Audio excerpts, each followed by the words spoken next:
परंतु माता लक्ष्मी का वास मां कामधेनु के पिछले भाग में ही क्यों? मैं बताती हूँ। जब मैं साकार रूप में कामधेनु बनकर अवतरित हुई, तब सभी देवी देवता मुझ में स्थान ग्रहण करने आए। जय कामधेनु मैया, जय जय जय कपिला मैया, जय कामधेनु। जो सबसे पहले आया उसे अपनी इच्छा अनुसार स्थान मिल गया। मेरे इस कामधेनु अवतार के सींगों के जड़ों में सदैव प्रजापति ब्रह्मा और महाविष्णु प्रतिष्ठित होते हैं। सींगों के अग्र भाग में सभी चराचर और तीर्थ स्थित हैं। मध्य भाग में स्वयं महादेव, ललाट में गौरी, नासिका में कार्तिकेय और आँखों में सूर्य और चंद्र स्थित है। खुरों में सरस्वती और इसके गंध स्थलों में यम और यक्ष का वास होता है।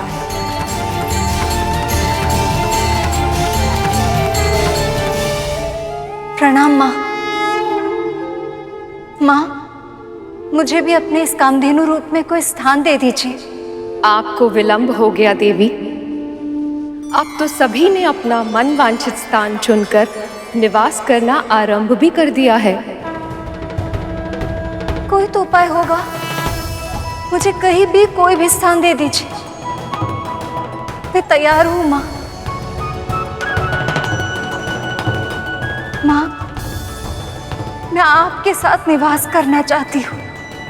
मैं समझती हूँ, परंतु इस संसार में सबसे अधिक वंदनीय आप हैं माँ। यदि आज आपने मेरा अनादर किया तो सृष्टि में कभी भी कोई मुझे सम्मान नहीं देगा।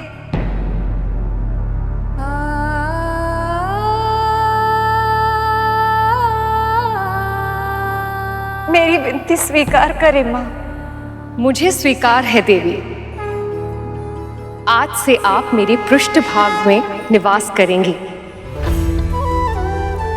मेरे मूत्र और गोबर को भी शुभ माना जाता है और अब आपके निवास के कारण ये मनुष्यों के लिए और भी अधिक हितकारी होगा।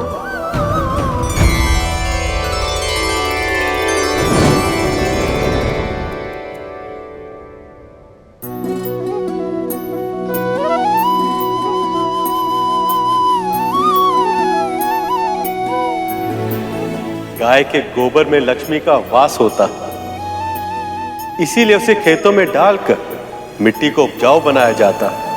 घर की दीवारों में उसका लेप लगाकर उन्हें स्वच्छ बनाया जाता है और चौके में चूल्हे में डालकर उसे शुद्ध किया जाता है।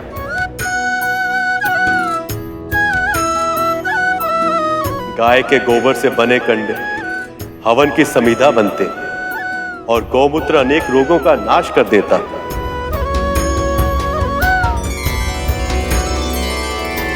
भविष्य में स्वयं मैं भी एक अवतार लूंगा जिसमें ना केवल मुझे गौ सेवा का पुण्य अर्जित होगा, बल्कि मैं माखन चोर भी कहलाऊंगा।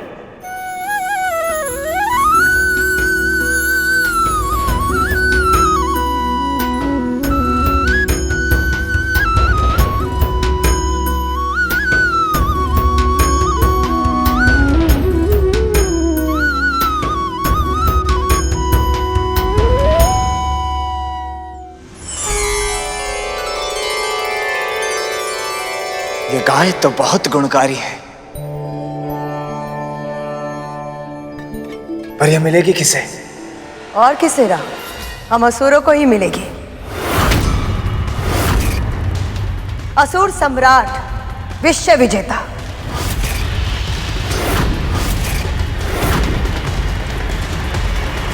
जो स्वर्ग पे राज करता है, ऐसे दिव्य गाय का अधिकार सिर्फ उन्हीं को मिलना चाहिए।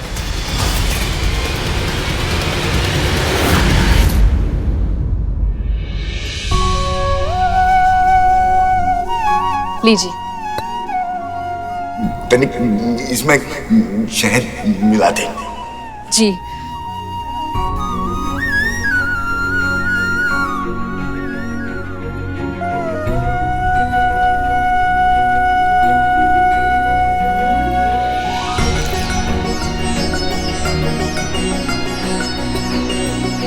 लीजिए।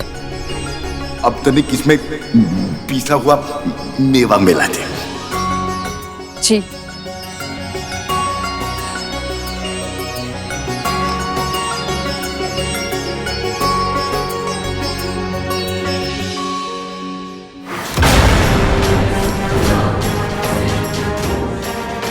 स्वयं तो मेरी दया पर जीवित रहती है, इस बुड्ढे की राजसी इच्छाएं तो ऐसे पूरी कर रही है जैसे दासी नहीं महारानी हो।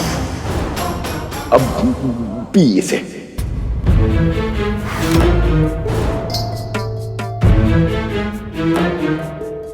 एक बार बोला तो सुनाई नहीं देता क्या? मैंने कहा पी इसे।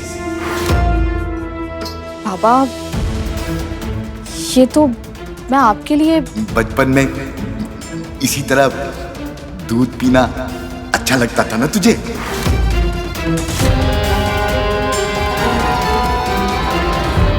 ये इन्हें कैसे पता? अब मुझे घूर क्या रही है? P P.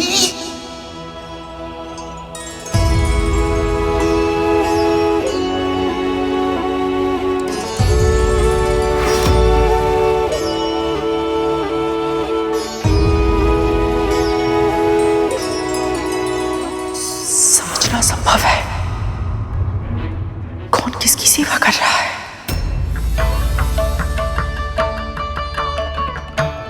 मीठा है ना? हाँ बाबा। किंतु मुझे मीठा नहीं लगेगा। तू पूरे संसार की मिठास भी इसमें डाल देगी ना, तब भी मुझे मीठा नहीं लगेगा। मुझे तो केवल गौ माता कामधेनु का दूध ही मीठा लगता है। अमृत जैसा स्वाद होता है उसमें। ये बुड्ढा विंता से अमृत के बारे में चर्चा क्यों कर रहा है? यदि विंता के मन में अमृत का विचार आ गया तो वो गरुड़ को कहीं से चखने की विवश न करते। नहीं, ऐसा नहीं होने दूंगी। नहीं। बाबा, मैं केवल एक साधारण दासी हूँ। गौ माता कामधेनु जैसी दिव्य गाय का दूध मैं कहाँ से? तू ही कहती है ना कि ढूंढने से तेरे नारायण भी मिल जाते हैं, तो तू गौ माता कामधेनु का दूध नहीं ला सकती? यदि नहीं ला सकती है तो तू और तेरा नारायण दोनों किसी कार्य के नहीं है।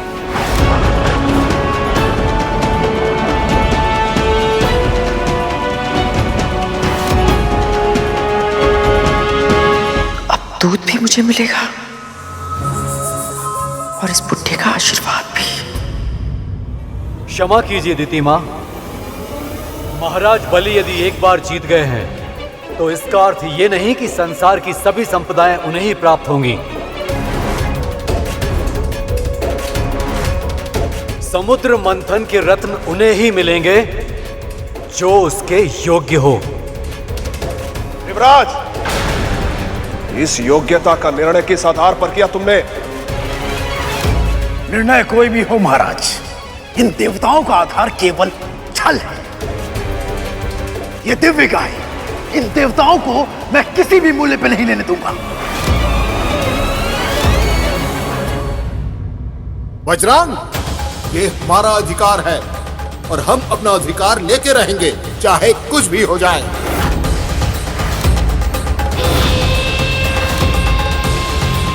अगर कहीं फिर से इस मंथन में कुछ अवरोध आ गया तो? कामधेनु का दूध? हाँ, उस बुड्ढे के अनुसार कामधेनु का दूध अमृत के समान होता है और वो दूध मुझसे पहले उस विंता को मिल जाए, ऐसा मैं नहीं होने दूंगी, किसी मूल्य पर नहीं। इसलिए जाओ, कुछ भी क्यों ना करना पड़े, मेरे लिए गाय का दूध लेकर आओ। पर माँ, हमको तो ये भी नहीं पता वो गाय मिलेगी कहाँ। नहीं पता है तो पता करो।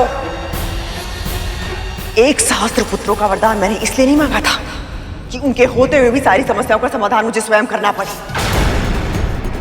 करुण को देखा है, वो कैसे मेरे लिए सूर्य पुष्प लेकर आया था। इसलिए तुम लोग जाओ और मेरे लिए गाय का दूध लेकर आओ। जाओ।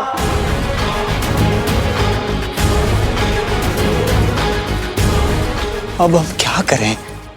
कहां से लाए ये दूध? मां कामधेनु के प्रकट होते ही कितनी शुद्धता और शांति छा गई थी, परंतु ये सभी ऐसे ही झगड़ते रहे तो सारी शांति नष्ट हो जाएगी। इससे पहले कि आप सभी ये निर्णय करें कि ये दिव्य कामधेनु गाय किसे मिलनी चाहिए, आप सभी को ये जान लेना चाहिए कि जो भी इसकी सेवा करेगा वो पूरी तरह से सात्विक हो जाएगा।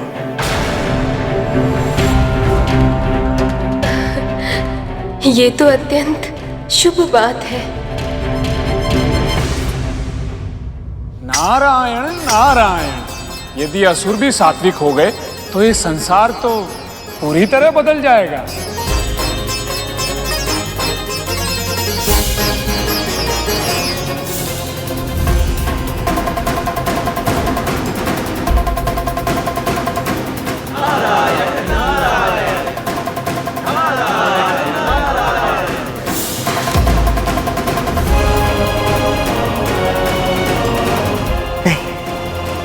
ऐसा नहीं होगा बलि, हम ये कामधेनु ग्रहण नहीं कर सकते।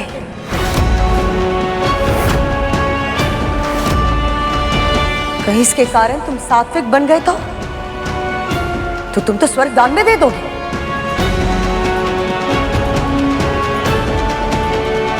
प्रभु की युक्ति काम कर गई, अब गौ माता देवताओं को मिलेगी। नहीं, हमें किसी ऐसी वस्तु की प्रतीक्षा करनी चाहिए जो बल और शक्ति का पलड़ा हमारे तरफ झुकाए रखने में हमारी सहायता करे।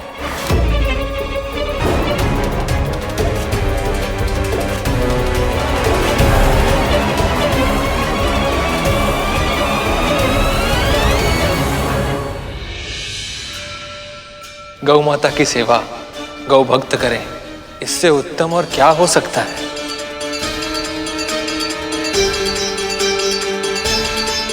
क्या हुआ गरुड़, तुम इस निर्णय से प्रसन्न नहीं हो?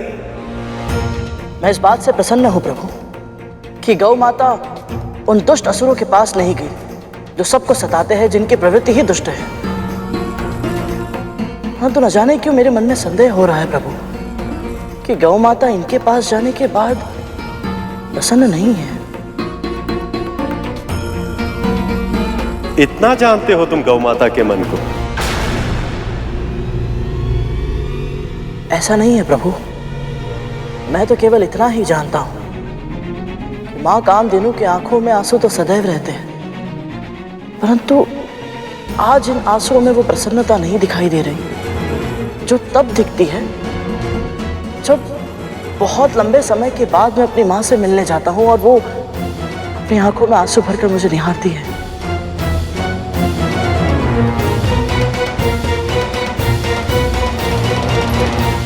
माँ कामधेनु कैसे मिलेंगी मुझे? कहाँ ढूंढूं उन्हें?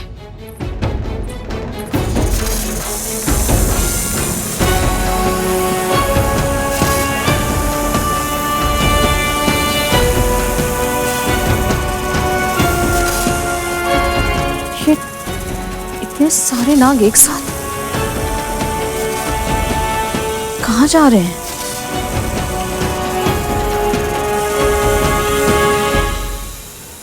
तक तो धूमल, क्या हो रहा है? कहाँ जा रहे हो तुम सब?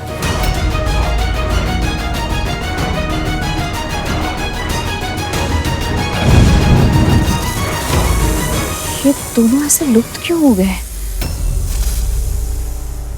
हे नारायण, अब आप ही कोई मार्ग दिखाइए, बताइए मुझे, मैं माँ कामधेनु के दूध का प्रबंध कैसे करूं? ये केवल मेरी परीक्षा नहीं है, आपकी प्रतिष्ठा भी दांव पर है और मैं आपका अपमान होते हुए नहीं देख सकती। नारायण, सहायता कीजिए मेरी, सहायता कीजिए।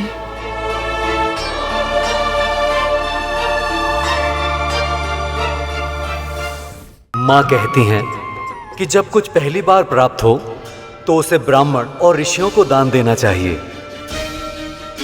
इसलिए हम आपको दान देने आए हैं। आज्ञा दीजिए माँ। धन्यवाद माँ।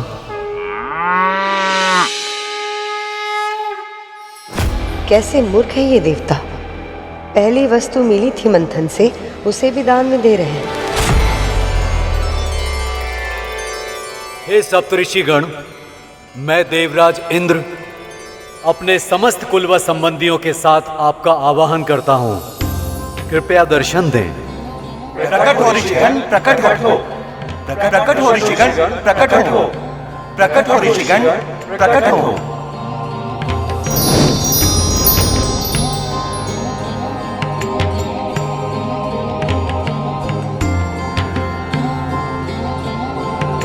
कल्याण।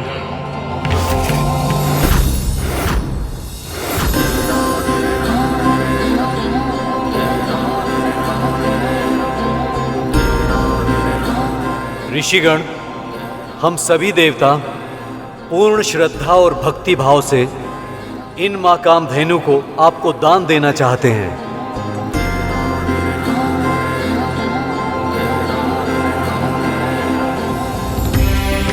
कृपया इन्हें स्वीकार कर हमें कृतार्थ करें। देवराज, प्रभु विष्णु की भक्ति और ऋषियों को दिया हुआ दान कभी व्यर्थ नहीं जाता। समुद्र मंथन के इस महान यज्ञ में आप सबको सफलता प्राप्त हो।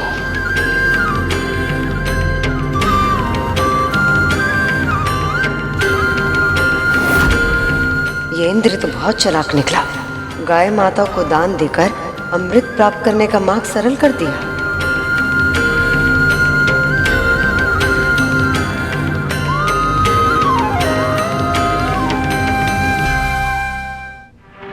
देवता भी विचित्र हैं। जब ये गाय इन्हें दान में ही देनी थी तो उसे प्राप्त करने के लिए हमसे इतना झगड़ा क्यों कर रहे थे? देवराज की बुद्धि की प्रशंसा तो करनी ही पड़ेगी। तुम कहना क्या चाहते हो? मां कामधेनु को दान में देकर देवराज ने एक तीर से 2 निशाने लगाए हैं भैया। दान देकर पुण्य अर्जित तो किया है, साथ ही साथ सप्त ऋषियों से आशीर्वाद भी लिया कि इस मंथन में विजय प्राप्त हो। इसका अर्थ यह है भैया कि अब अमृत इन्हें अवश्य मिलेगा।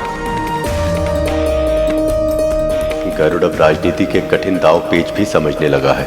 हर बीतते दिन के साथ ये और भी अधिक समझदार और भी अधिक व्यवहारिक होता जा रहा है। एक दिन इसके यही गुण वैकुंठ के उपयुक्त बनने में इसकी सहायता करेंगे।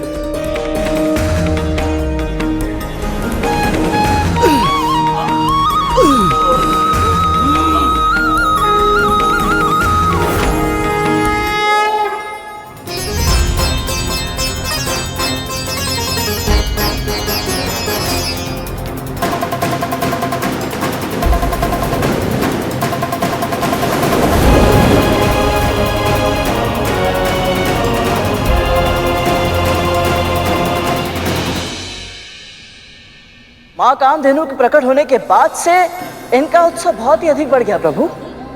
हाँ प्रभु, इन्हें देखकर ऐसा लग रहा है जैसे ये सब कुछ भूल चुके हैं कि अभी अभी इसी मंथन से हलाहल नाम का राक्षस भी निकला था और अलक्ष्मी मां भी।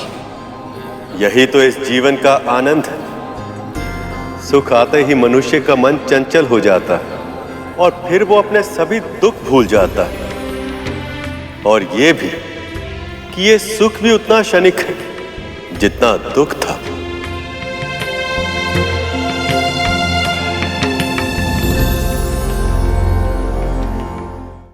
मां कामधेनु के प्रकट होने के बाद से इनका उत्साह बहुत ही अधिक बढ़ गया प्रभु। हाँ प्रभु, इन्हें देखकर ऐसा लग रहा है जैसे ये सब कुछ भूल चुके हैं। यही तो इस जीवन का आनंद है। सुख आते ही मनुष्य का मन चंचल हो जाता है और फिर वो अपने सभी दुख भूल जाता है। और ये भी कि ये सुख भी उतना क्षणिक है जितना दुख था।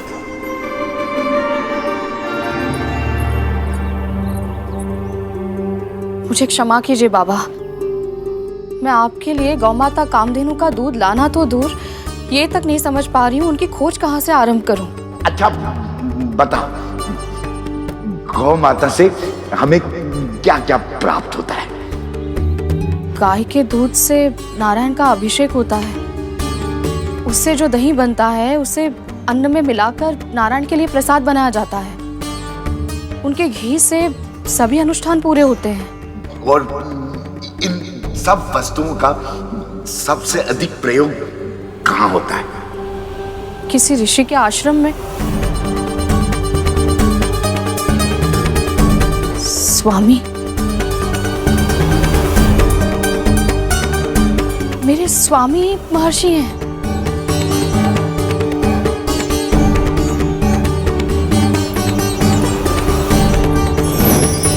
कभी कभी मनुष्य सत्य के बहुत निकट होते हैं, बस उन्हें सही मार्ग दिखाने की आवश्यकता होती है।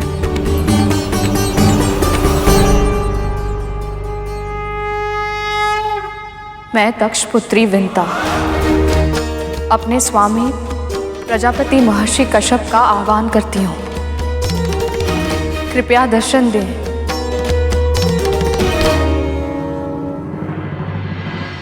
विंता इस समय स्वामी को क्यों बुला रही है?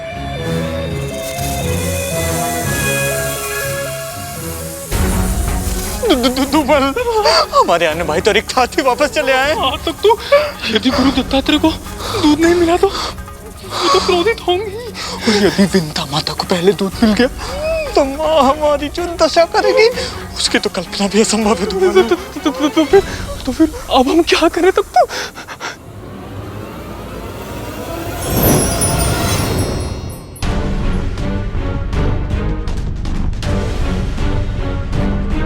स्वामी,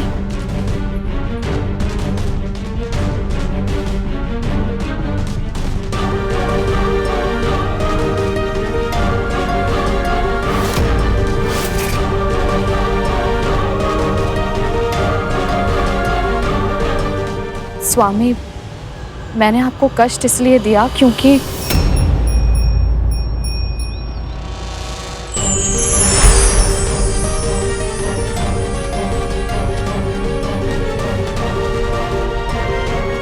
गौ माता कामधेनु।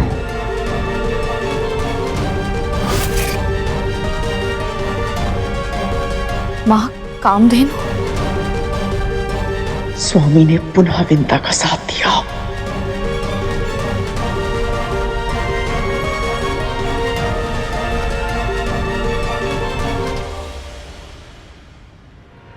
प्रणाम स्वीकार करें माँ।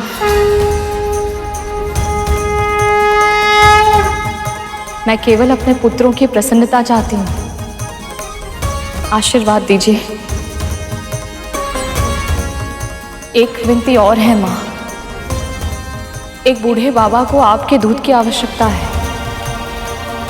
आज्ञा दीजिए। एक बार फिर विंता जीत गई। अब इस दूध की सहायता से उस बुढ़े बाबा का आशीर्वाद उसे ही प्राप्त होगा। आज फिर से स्वामी ने उस विंता का साथ दिया। माँ, अब ये सब सोचकर क्या लाभ? क्रोध मत कीजिए ना। क्रोध ना करो। एक तो तुम दोनों ने कुछ किया नहीं, और ऊपर से स्थिति की गंभीरता को नहीं समझ रहे हो। तुम दोनों नहीं जानते एक छोटी सी घटना का कितना बड़ा मूल्य चुकाना पड़ेगा। देवताओं और दानवों को अमृत मिलने वाला है। यदि वो करुण किसी भी कारणवश और भी अधिक शक्तिशाली हो गया तो मेरे पुत्रों को सर्वश्रेष्ठ बनाने का मेरा स्वप्न सदैव सदैव के लिए अधूरा रह जाएगा।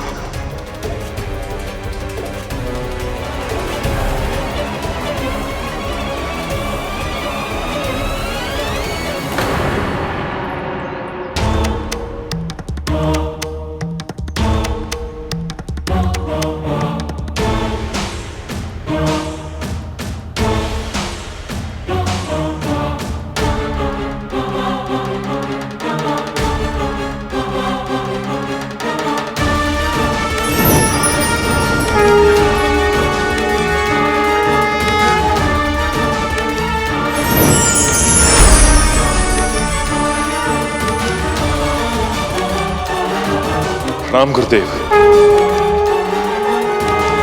कल्याण। प्रभु, इस प्रकार यहां आकर मेरे परिवार को आशीर्वाद देने के लिए आपका कोटि कोटि धन्यवाद। मुझे तो आना ही था। आप तो जानते ही हैं, अब समय आ गया है कि विंता और गरुड़ को उनकी परिस्थितियों से मुक्त कराया जाए, ताकि गरुड़ अपनी नियति को पाने की दिशा में आगे बढ़ सके। मैं यहां रहकर विंता के धैर्य और उसकी श्रद्धा की परीक्षा ले रहा हूं। अब शीघ्र ही विंता को उसकी सेवा का और कद्रू को उसके कर्मों का फल मिलेगा।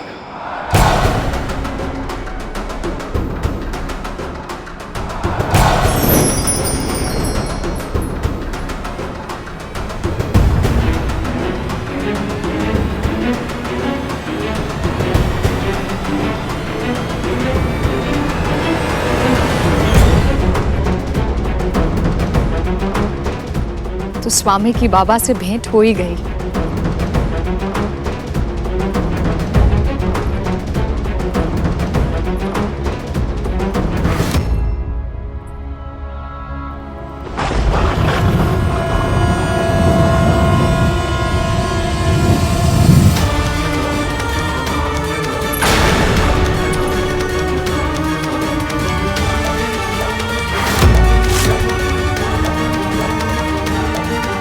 ये दिव्य प्रकाश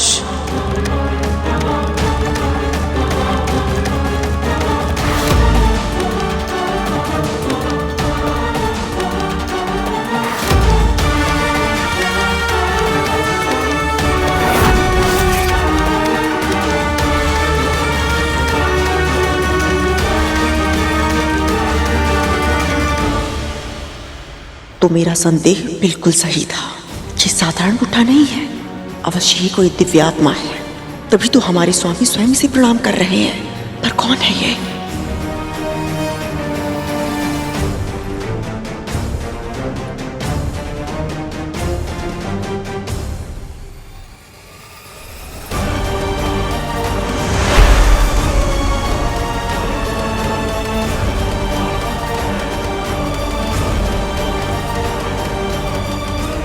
बाबा, ये लीजिए कामधेनु का दूध।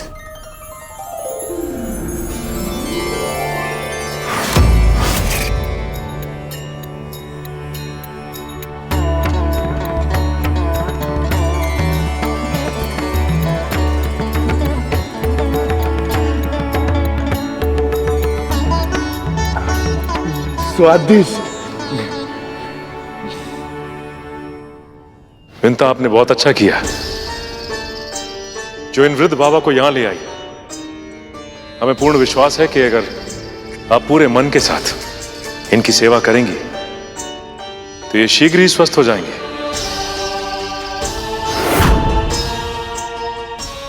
मैं चलता हूं। यदि स्वामी ने इस समय मुझे देख लिया तो वो क्षण भर में ही समझ जाएंगे कि मेरे मस्तिष्क में कौन सी योजना चल रही है।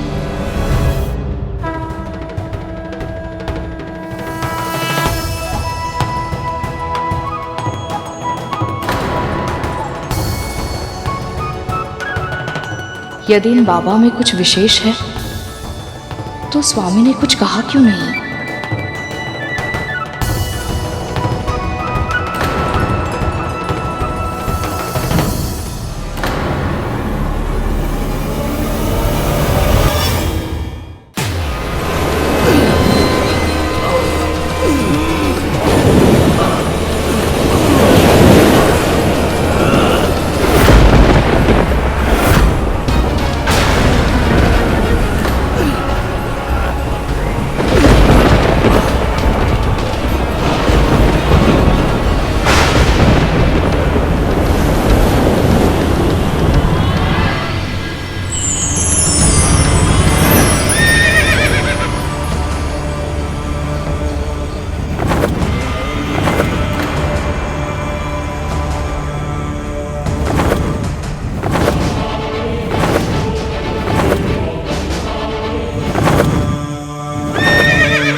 अद्भुत, अविश्वसनीय।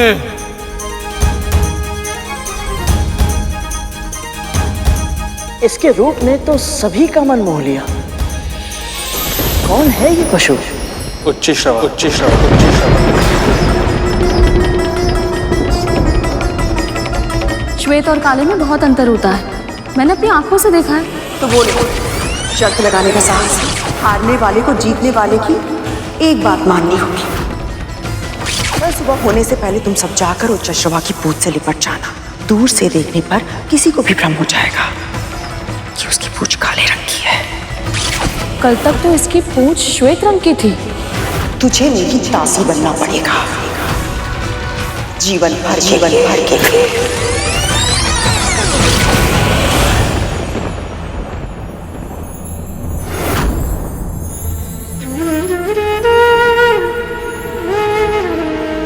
तो यही वो अश्व है जिसके कारण मां को दासत्व स्वीकार करना पड़ा था। विंता,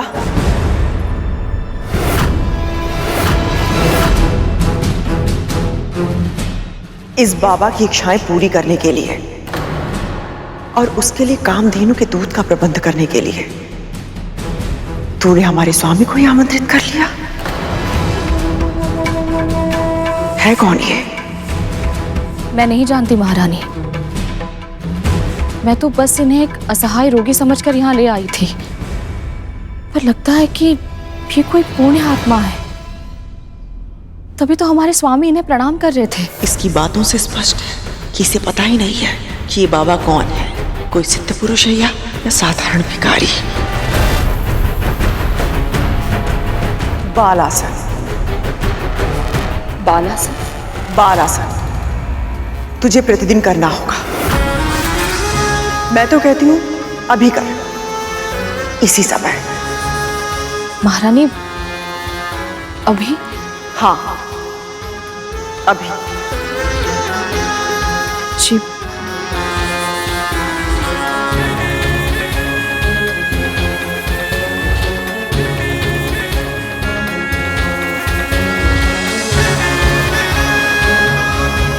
तेरा स्थान मेरे चरणों में है, क्योंकि तू मेरी दासी थी, है और सदैव रहेगी।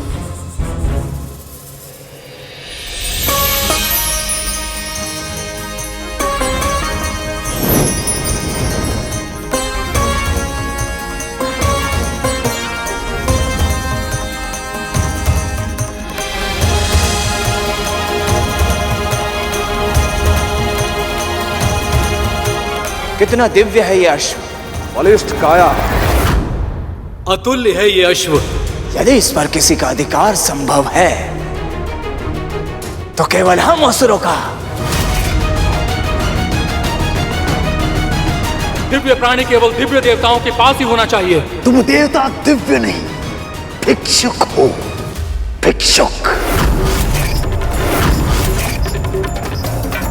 संजीवनी विद्या की सहायता के बिना युद्ध जीत कर दिखाते, तब तुम्हें कहने का अधिकार होता।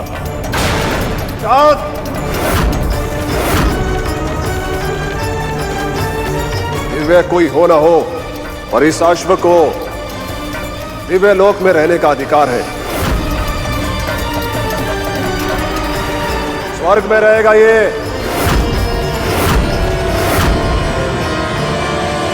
तुम्हें क्या लगता है गरुड़, किसे मिलना चाहिए ये घोड़ा? तुझे मेरी दासी बनना पड़ेगा, जीवन भर के लिए।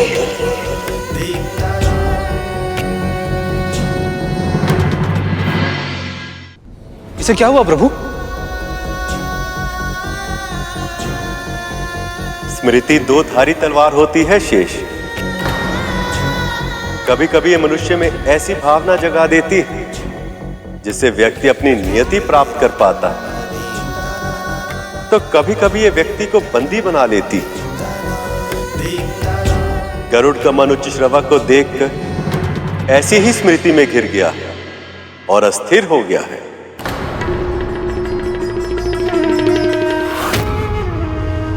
मुद्रा तो बिल्कुल सही है तेरी, ऐसे ही नित्य किया कर। कहते हैं इसे करने से दृष्टि तीव्र होती है, और तुझे तेरी दृष्टि तीव्र करने की बहुत अधिक आवश्यकता है। तूने दूर से देखा और तुझे लगा हमारे स्वामी महान ऋषि उस बाबा को प्रणाम कर रहे हैं।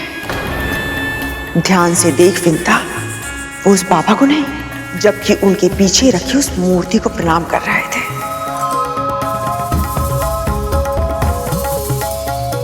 क्या लगा था तुझे कि वो बाबा कोई सिद्ध पूर्ण आत्मा है?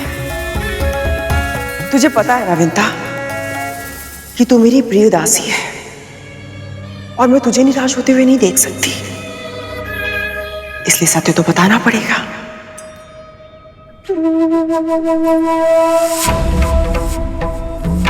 वो बुड्ढा कोई पूर्ण आत्मा नहीं है। हाँ, थोड़ा सा अतरंगी अवश्य है। वो अपनी मांगे इस तरह तेरे सामने रखता है कि तू पूरी करने के लिए विवश हो जाती है। बहुत कर ली इच्छाएं पूरी तूने उसकी, किंतु अब उसकी सेवा मैं करूंगी, वो भी अपने ढंग से।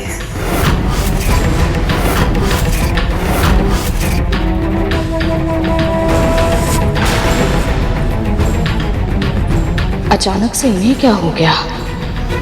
एक ओर ये कह रही हैं कि ये कोई पुण्य आत्मा नहीं, फिर भी मुझे रोककर खुद उनकी सेवा करना चाहती है।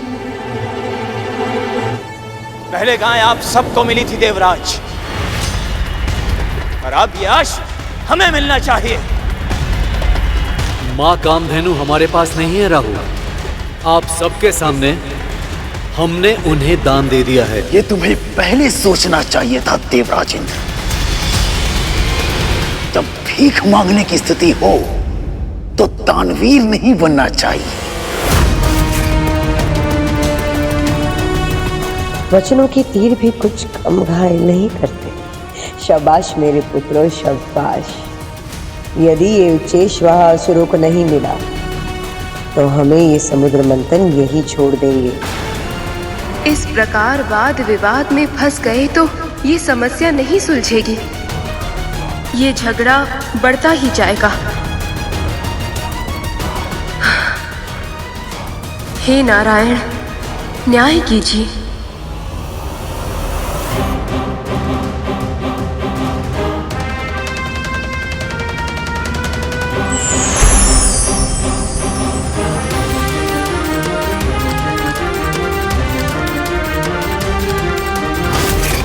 हमारे हित की बात आज तक इनके मन में आई है, जो आज इनके मुख पर आएगी। उच्च श्रवा उसे ही मिलना चाहिए जो उसे साध पाए। मेरा सुझाव ये कि देवता और दानव दोनों ही पारी पारी से प्रयास करें। चाहे तो इस बार ये चेष्टा असुरराज बलि पहले कर ले। अचानक से ये विष्णु असुरों के हित की चिंता क्यों करने लगे? कहीं मेरे पुत्रों के विरुद्ध कुछ षड्यंत्र तो नहीं रच रहे?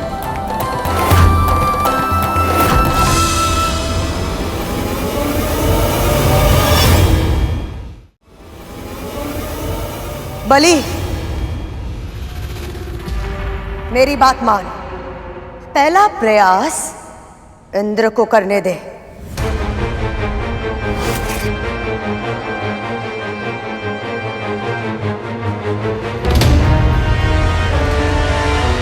जो आज्ञा मां। जाइए देवराज, अश्व आपकी प्रतीक्षा कर रहा है।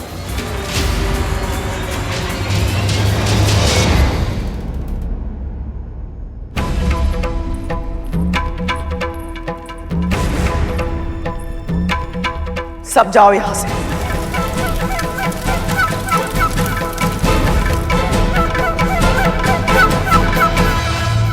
तक तू धूमल, पूरा रसोई घर स्वच्छ करो।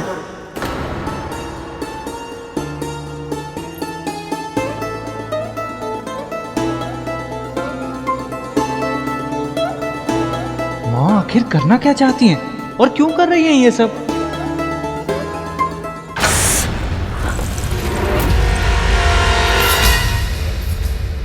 माँ ये क्या कर रही हैं आप? दासियों ने बताया कि आपने उन्हें बाहर जाने के लिए कहा। मैंने उस मूर्ख विंता को तो समझा दिया है, कि बाबा कोई सिद्ध पुरुष नहीं है, किंतु सत्य तो यही है ना कि तुम्हारे पिता ने उन्हें नमस्कार किया था।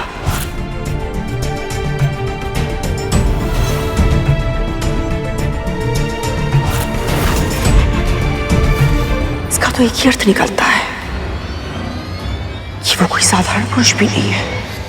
मान लिया कि वो बुढ़ा कोई मायावी नहीं, सिद्ध पुरुष नहीं है, परंतु मां, आपको स्वयं ये सब कुछ करने की क्या आवश्यकता थी? आवश्यकता है तक्षक, आवश्यकता है। इतने दिनों तक उस विंता ने बाबा की सेवा करके ना जाने कितना पुण्य अर्जित कर लिया होगा। अब मुझे उसकी सेवा करके विंता से अधिक पुण्य अर्जित करना होगा, ताकि सारा आशीर्वाद मुझे मिले, उस दासी को नहीं। यदि फिर भी आशीर्वाद नहीं मिला तो? आशीर्वाद में नहीं मिला तो कोई हानि नहीं होगी, किंतु आप उस विंता को और अधिक आशीर्वाद लेने नहीं दोगी।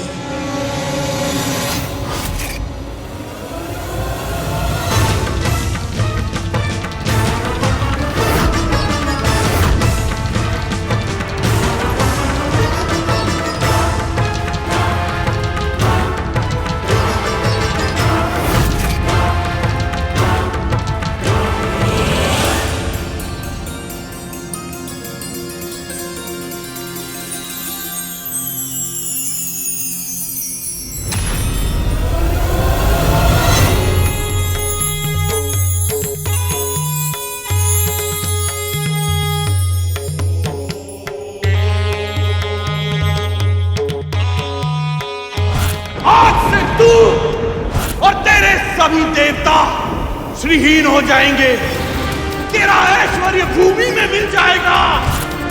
हम तो तुझे यहाँ आशीर्वाद देने आए थे, किंतु अब हम तुझे श्राप देंगे। श्राप!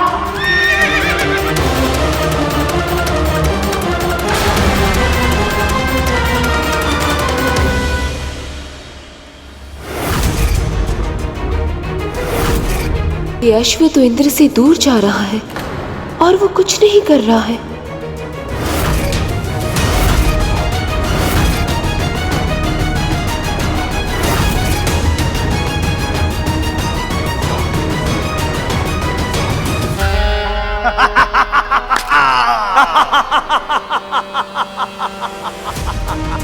कहा था ना, असंभव है तुम्हारे लिए।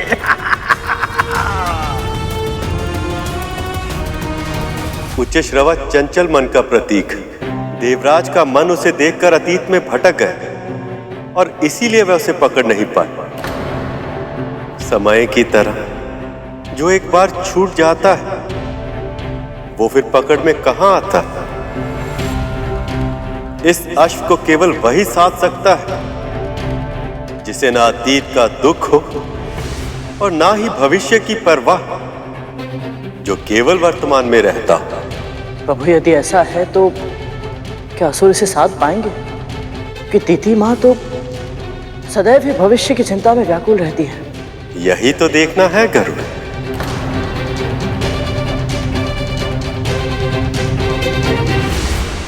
देवराज इंद्र।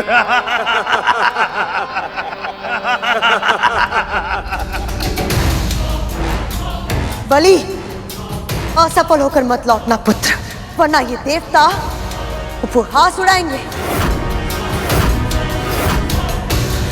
हाँ महाराज, अपनी श्रेष्ठता और शक्ति बनाए रखने के लिए हमें इस अश्व की आवश्यकता है। युद्ध में भी ये अश्व बहुत उपयोगी होगा हमारे लिए। प्रभु, महाराज बलि के कंधों पर अपेक्षाओं का भार कुछ अधिक ही हो गया है। इतने दबाव के बाद भी ये अपना सर्वश्रेष्ठ प्रदर्शन कैसे कर पाएंगे? पहली बार देख रहा हूं तुम दोनों असुरों के लिए चिंतित हो रहे हो। आप ही ने तो कहा था प्रभु, इस घोड़े को साधने के लिए मन पर नियंत्रण होना बहुत ही आवश्यक है, और यदि असुर अपने मन को नियंत्रित कर पाए तो ये तो पूरे संसार के लिए अच्छा होगा ना।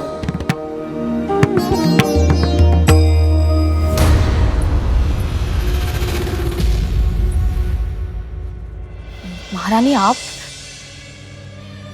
और ये सब यहाँ क्या हो रहा है यहाँ?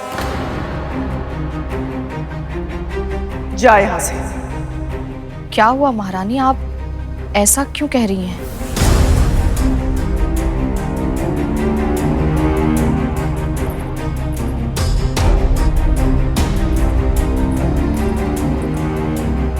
झोली फैला अपनी।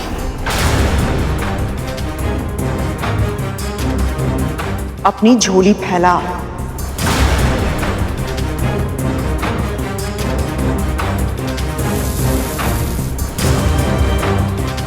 ये कद्दू के बीज है। कहते हैं इन्हें खाने से स्मरण शक्ति तीव्र होती है। समझाया था ना कि अब तू बाबा का कोई भी कार्य नहीं करेगी। इतनी शीघ्र भूल गई तू? पर महारानी, इतना सारा कार्य आप अकेले कैसे कर? जैसे तू कर सकती है तो मैं क्यों नहीं कर सकती? पर बाबा को बहुत कम वस्तुएं प्रिय लगती हैं, उनका स्वाद। तुझे बाबा की चिंता करने की आवश्यकता नहीं है।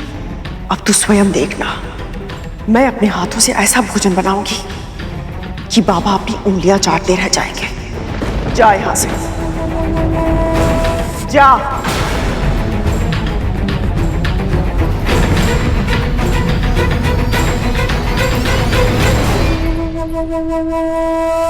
दासी माँ, माँ को क्या हुआ है? ये रसोई में क्या कर रही है? मैं भी नहीं जानती।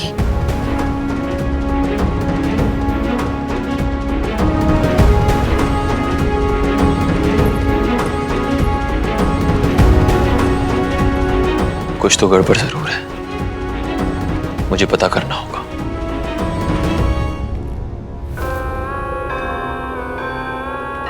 नारायण नारायण। आपने अभी ये क्यों बोला मुनिवर? मेरे मन में तो ये जाप सदैव चलता रहता है असुरराज। मन में यदि इष्ट का नाम हो तो सभी कार्य अपने आप संपन्न हो जाते हैं।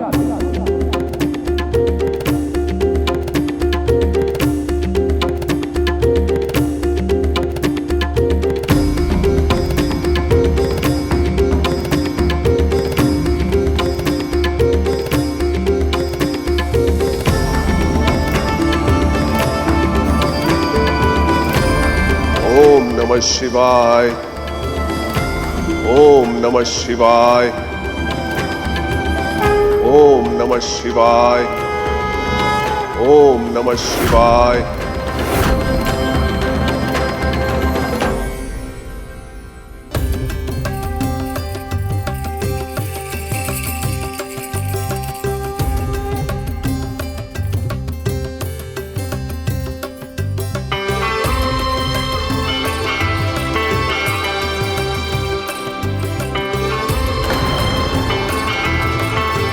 अत्यंत सुंदर महाराज बलि, अत्यंत सुंदर। जब मन को स्थिर करना हो तो उसे किसी ऐसे विचार में व्यस्त करना चाहिए जो उसे बहुत प्रिय हो, तब मन नहीं भटकता।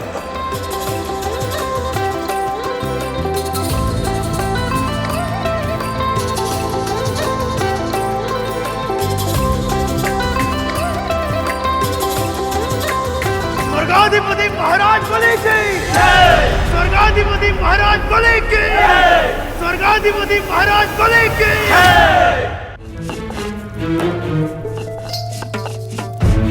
आज तो बहुत ज्यादा थक गए।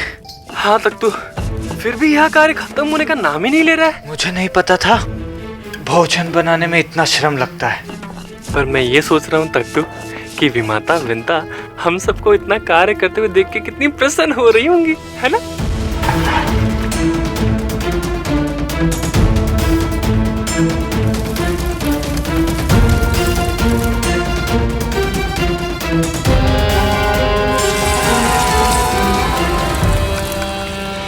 मेरे होते हुए दीदी और उनके पुत्रों को इतना श्रम करना पड़ रहा है।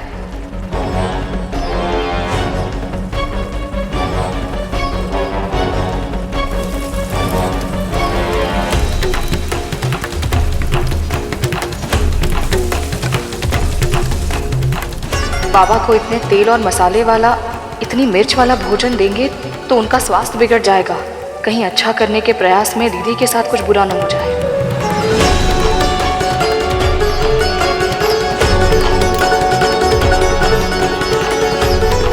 महारानी ये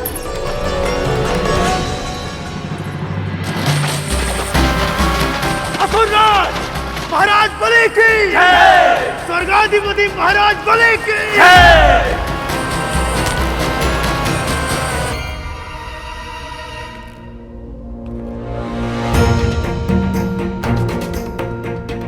गरुड़ और उसकी मां के प्रति मुझसे अपराध तो हुआ है, अब मैं असुरों के अधीन रहूं, यही मेरा दंड होगा। क्या हुआ गरुड़? तुम्हारी आंखों में आंसू क्यों? पता नहीं भैया, मुझे आभास ही नहीं हुआ कि कब इस बात की पीड़ा मेरे मन में बैठ गई कि इस दिव्य घोड़े के होते हुए भी मेरी मां के साथ इतना अनुचित हुआ। जैसे तुम्हें यह पता नहीं चल पाया था कि कब नाग तुम्हारी पीठ से गिर गए, वैसे ही इसे भी यह पता नहीं चल पाया कि कब नाग इसकी पूंछ से लिपट गए और कब ये तुम्हारी विमाता कद्रू के षड्यंत्र का माध्यम बन गए। अनजाने में ही सही, लेकिन गरुड़ और उसकी मां के विरुद्ध षड्यंत्र में भागीदार तो मैं भी बन गया हूं और इसका अपराध बोध है मुझे। इसलिए मैं वचन देता हूं कि भविष्य में कभी भी गरुड़ को मेरी आवश्यकता पड़ी तो मैं इसका पक्ष लेने अवश्य आऊंगा।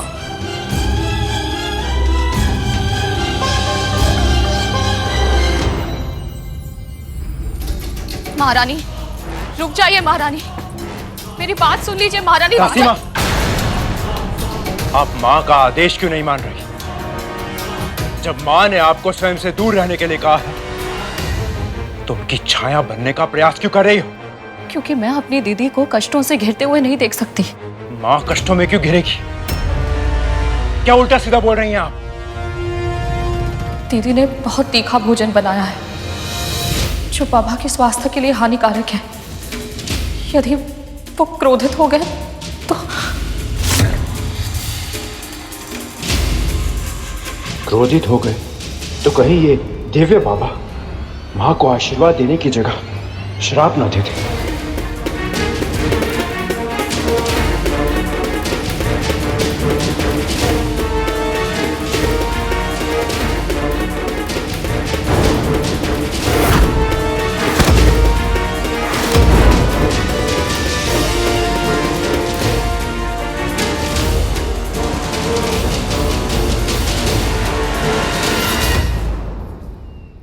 मैं जानता हूं तू मेरी सेवा क्यों करना चाहती है, पर मैं तुझे तेरे उद्देश्य में कभी सफल नहीं होने दूंगा।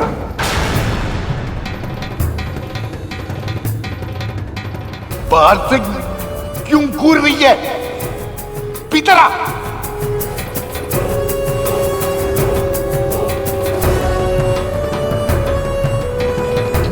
कौन है तू? मैं महर्षि कश्यप की पत्नी कद्रू और इस महल की महारानी। इस नाते आप मेरे भी अतिथि हुए। आज से मैं आपकी सेवा करूंगी। सेवा करेगी? कर सेवा, किंतु पहले मेरे हाथ धुलवा।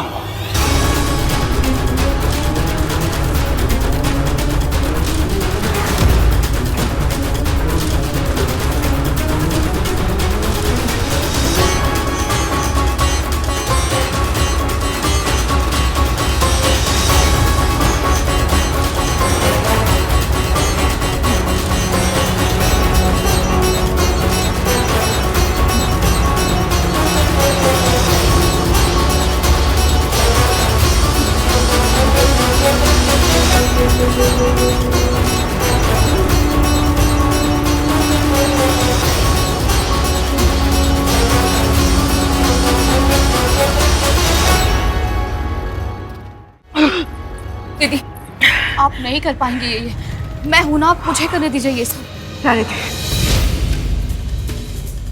जा मुंह पे बांधने के लिए कुछ ला के दे।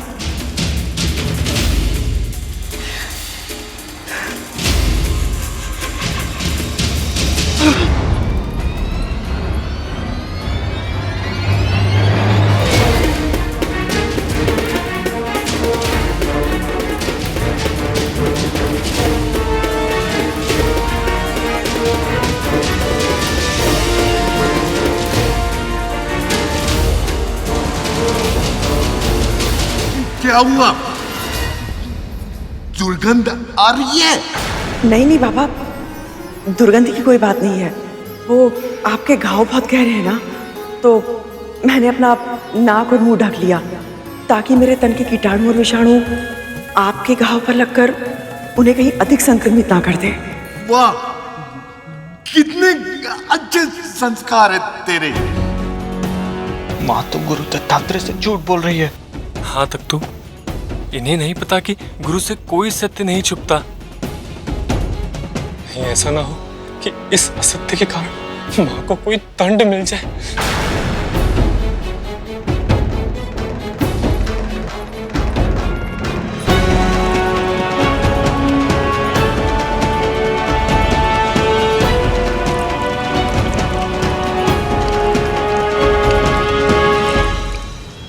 अभी तो आरंभ है। अब धीरे धीरे तुम्हें भी उसी अशांति का अनुभव होगा जो गरुड़ को होता था, जब वो तुम सबको अपनी मां पर अत्याचार करते हुए देखता था। हे नारायण, बाबा को क्षमता दीजिए कि वो किसी तरह ये भोजन कर पाए, वो भूखे ना रहे।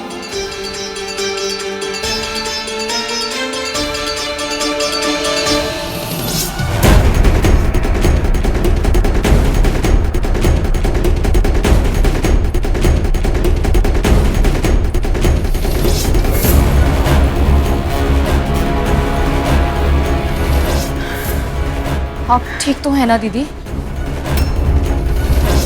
जिस बहन ने इसके साथ इतना बुरा व्यवहार किया है, उसे इस दशा में देखकर भी इसके मन में दया ही उपज रही है। इस करुणा का, इस सात्विक सच्चे व्यवहार का पुरस्कार विंता को अवश्य मिलेगा।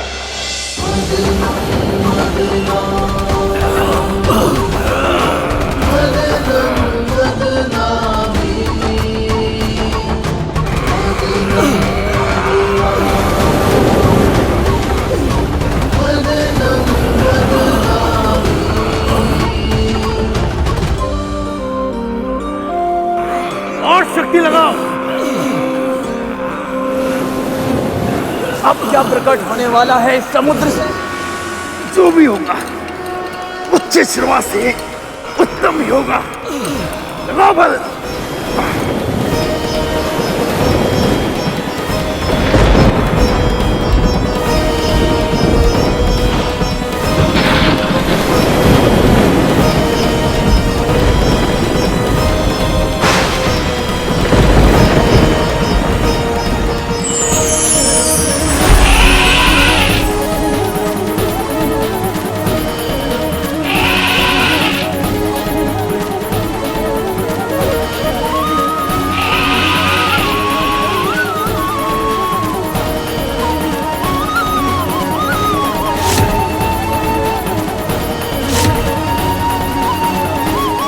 ऐरावत ही हैं जिन्होंने इंद्र के साथ मिलकर ऋषि दुर्वासा का अपमान किया था, जिसके कारण सभी देवताओं को श्रीहीन होना पड़ा था। कहीं ऐसा ना हो कि इनके आगमन पर मेरा और श्री लक्ष्मी का मिलन कुछ और समय के लिए टल जाए।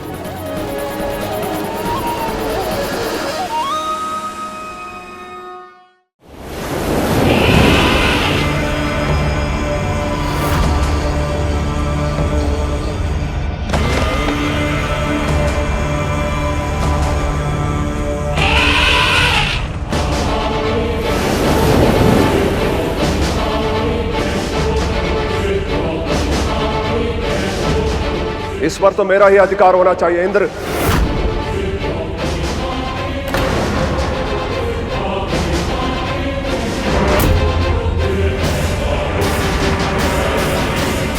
देवराज, कहां गए देवराज?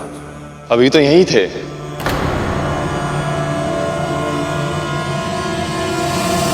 समुद्र से निकला ये रत्न किसे मिलेगा, इसका निर्णय हुए बिना देवराज इंद्र कहां लुप्त हो गए?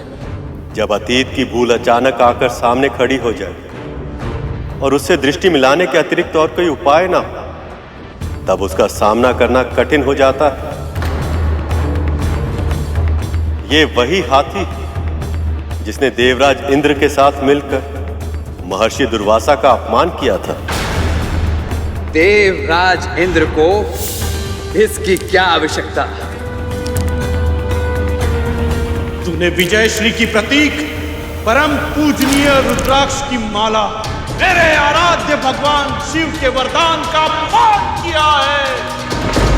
आज से तू और तेरे सभी देवता श्रीहीन हो जाएंगे। ऐरावत? हाँ गरुड़, यह ऐरावत ही है। कहते हैं ये काम, क्रोध, मद, मोह और लोभ पर नियंत्रण का प्रतीक है।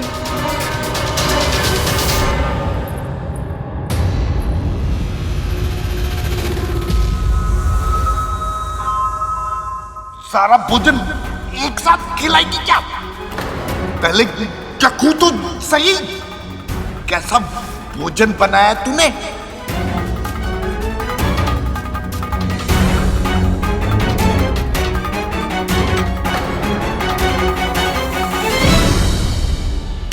ईर्ष्या की भावना से मनुष्य कभी अच्छा परिणाम नहीं पा सकता और दीनता के लिए कद्रू की यह भावना उसे कभी अपने मंशा में सफल नहीं होने देगी।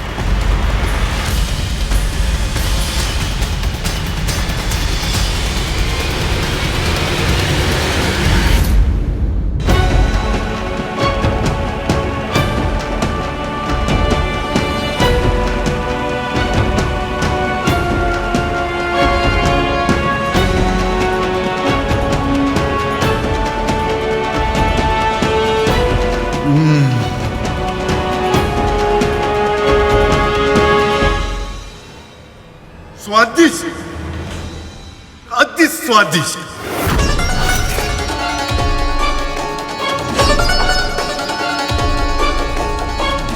मेरे बनाए भोजन में बाबा इतने दोष निकालते थे और कद्रू दीदी के बनाए भोजन में एक भी दोष नहीं निकाला। क्या सच में भोजन इतना स्वादिष्ट बना है?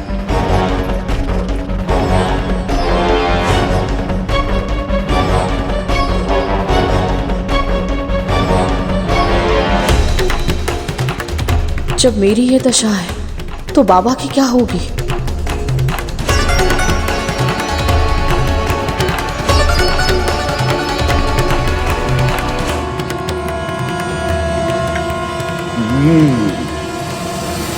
अपनी बहन से कुछ नहीं सीखा तूने। जब से यहाँ आया हूँ आज पहली बार भूख मिटी है मेरी। आज जैसा भोजन बना है मुझसे खाने का आनंद दुगना हो गया।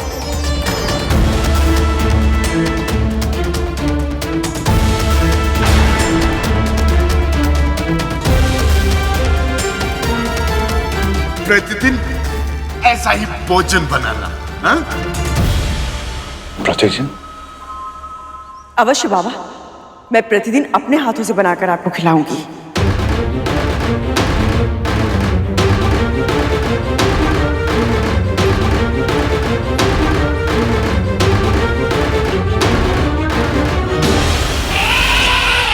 ऐरावत इस जगत के हाथियों में सबसे श्रेष्ठ हाथी है और सबसे अधिक स्वामी भक्त भी है। पर क्या मुनिवर?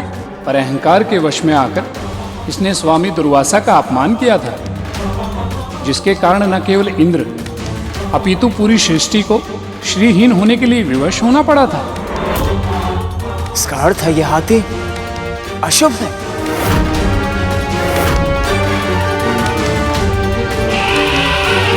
हम असुरों के लिए शुभ, हमारा फल होता है राहु। केवल कायरता होती है हमारे लिए अशुभ। नहीं बनी, राहु सही कह रहा है। यदि इस हाथी में कोई समस्या नहीं तो इंद्र इसे छोड़कर क्यों भाग गया? अवश्य ये साक्षात दुर्भाग्य का रूप है ये हाथी। वाह, सौभाग्य दुर्भाग्य जैसी बातें मैं नहीं मानता। मैं मानती हूं बनी। जब दांव पर अमृत लगा हो तो एक हाथी के लिए दुर्भाग्य को न्यौता देना मूर्खता होती है। और मैं तुझे ये मूर्खता नहीं करने दूंगी।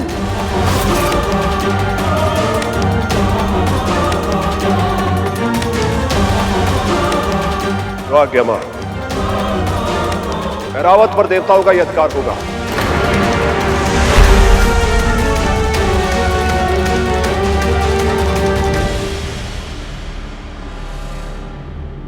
ये ऐरावत कहाँ चला गया? सेवक इतने तीव्र गति से दौड़कर केवल अपने स्वामी के पास ही जा सकता है।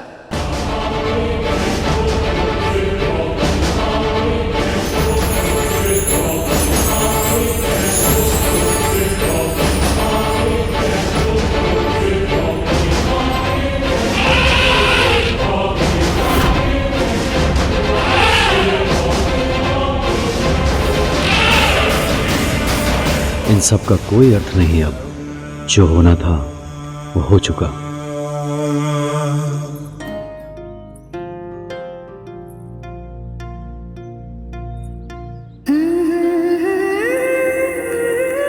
बाबा तो प्रसन्न है, फिर मुझे क्यों बुरा लग रहा है? जो भोजन जीवा के लिए स्वादिष्ट होता है वो स्वास्थ्य के लिए हानिकारक होता है, ये जानते हुए भी मैं कद्रू दीदी को रोक क्यों नहीं पाई? क्या करूं मैं? सच में मैं अभागिनी हूं, तभी तो ऐसे दासी बनी हुई हूं। अवश्य ही मुझ में कोई ना कोई कमी है, तभी तो सभी से तिरस्कार ही मिलता है मुझे। और अब मेरे कारण मेरे पुत्र को जीवन भर ये तिरस्कार सहना होगा। हे नारायण, अब नहीं सहा जा रहा मुझसे, नहीं सहा जा रहा। आज पहली बार तूने स्वीकार किया है कि तू इस दयनीय स्थिति को और अधिक सहन नहीं कर सकती है।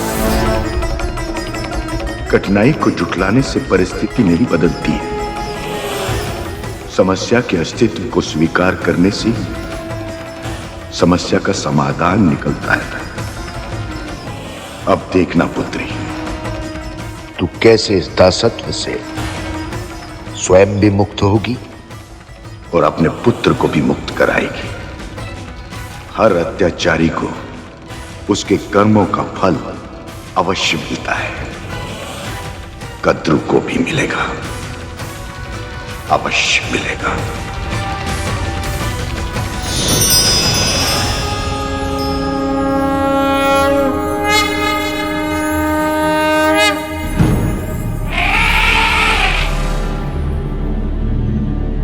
ये क्या कर रहा है रावत? क्षमा मांग रहा है। अहंकार में आकर इसने महर्षि दुर्वासा की दी हुई माला फेंक दी थी। अपनी इसी भूल पर पश्चाताप व्यक्त कर रहा है। परंतु भैया, ऐरावत में अहंकार तो स्वयं देवराज के कारण ही था ना। वो कहते हैं ना, यथा स्वामी तथा सेवक। स्वामी का ही स्वभाव सेवक में प्रतिबिंबित होता है। सत्य कहा गर्व। और अब ये बात देवराज इंद्र भी समझ चुके हैं।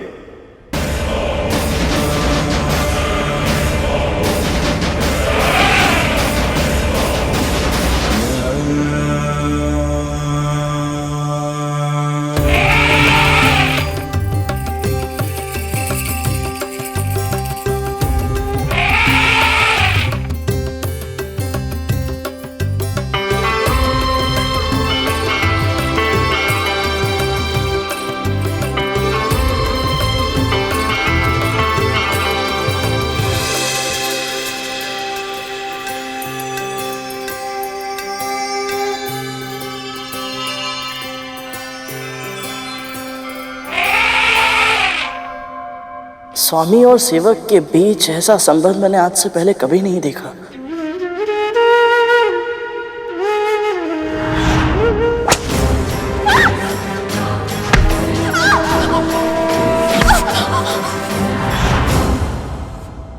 महारानी तो मेरी मां के साथ। ऐरावत ने पूरे मन से अपने स्वामी की सेवा की, तो इंद्र ने भी उन्हें सम्मान दिया। दोनों पक्षों के मर्यादित आचरण के बिना संबंध का ऐसा सूत्र स्थापित हो पाना संभव ही नहीं है। पर देवी विंता अपनी स्वामिनी देवी कद्रू के लिए कोई साधारण दासी नहीं है गर्व। वो उनकी बहन है, जिन्हें उन्होंने छल से अपनी दासी बनाया है। ऐसा व्यवहार अनुचित है और इसी कारण भले ही देवी विंता कितना भी प्रयास क्यों ना कर, उनका अपनी बहन और स्वामिनी के साथ संबंध कभी सामान्य नहीं हो सकता।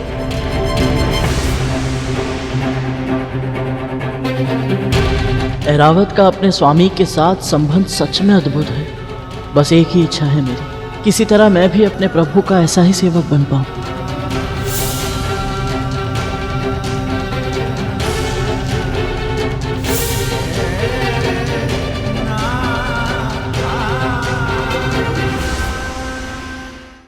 बबूल के कांटे, नीम की छाल, बरगद की जड़ और कटहल के बीज, इन सब को मिलाकर लेप तैयार करना होगा। सारी की सारी सामग्री कटीली है। इनका लेप बनाया तो मुझे स्वयं ही लेप की आवश्यकता पड़ जाएगी। तुझसे संभव हो पाएगा ना? नहीं तो विंता कर लेगी। शुरू से वही तो कर रही है। पर कोई लाभ नहीं बना बाबा। आप चिंता मत कीजिए, मैं स्वयं अपने हाथों से लेप बनाऊंगी आपके लिए। फिर देखिएगा, आपके घाव शीघ्र ही ठीक हो जाएंगे। औषधि से अधिक प्रभाव डालती है सेवा, और तेरा सेवा भाव तो सबसे अलग है। विंता तो केवल एक दासी की तरह अपने कर्तव्य का निर्वाह करती है, किंतु तू। मैं मन से करती हूँ बाबा, अन्यथा मुझे क्या आवश्यकता है कि इतने सेवक सेविकाओं के होते हुए भी मैं स्वयं आपकी सेवा करूं? सही कह रही है तू।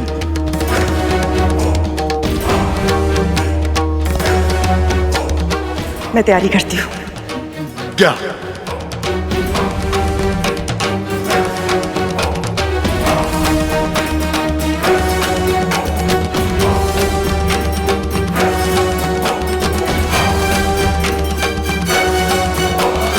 आज तक न जाने कितनी बार भला बुरा सुना है, पर मेरे मन पर उनका कोई प्रभाव नहीं पड़ा।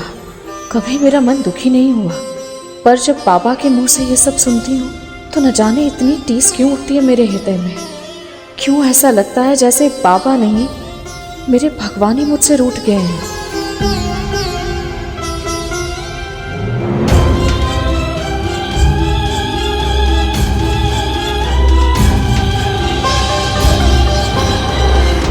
ये धैर्य खोने का समय नहीं है पुत्री। विश्वास रख,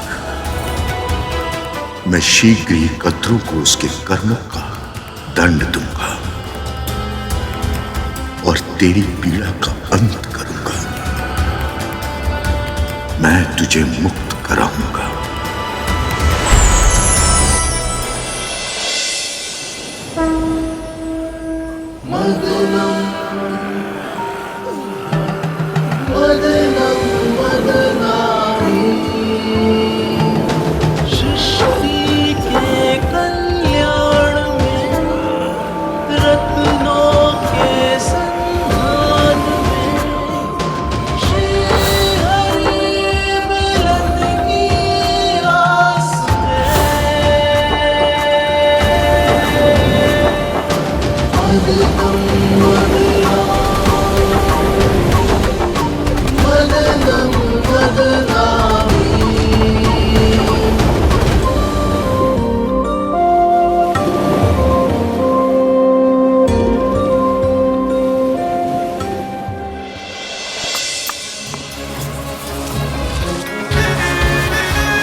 महारानी, मुझे तैयार करने दीजिए इस लेप को। मुझे कोई श्रेय नहीं चाहिए, मैं बस इस लेप को तैयार कर दूंगी, फिर आप ही ले जाइएगा और आप ही लगा दीजिएगा। ठीक है, तेरी यही इच्छा है तो तू ही बना ले।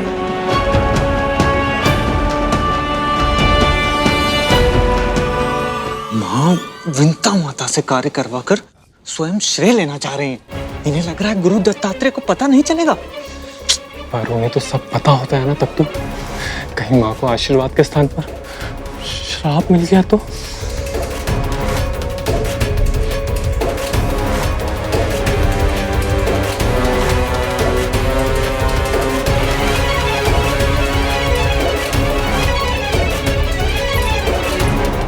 लीजिए महारानी।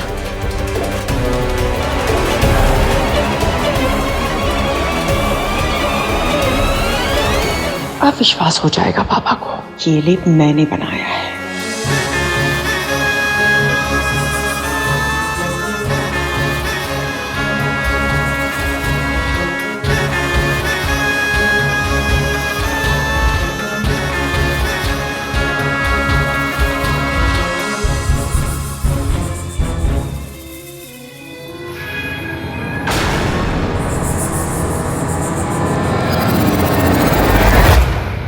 बहुत सहज अभिनय करती है और साक्ष्य भी अपने वस्त्रों पर लगाकर लाई है ताकि मैं इसके छल को पकड़ न पाऊं।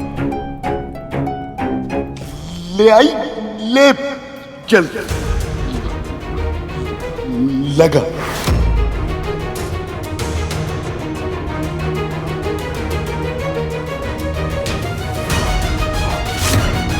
जिस घाव की गंध से मेरा मन इतना विचलित हो रहा है, मैं ऐसे घाव पर लेप कैसे लगाऊंगी? मैं नहीं कर पाऊंगी।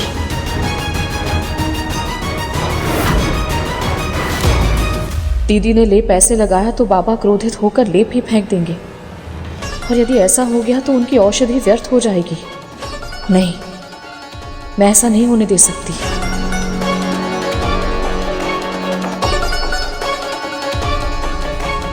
इधर उधर क्या देख रही है? चल लगा।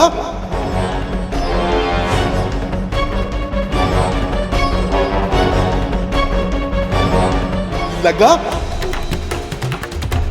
जी बाबा, आप लेप लगाने से आपको जलन होगी, आप अपनी आंखें बंद कर लीजिए।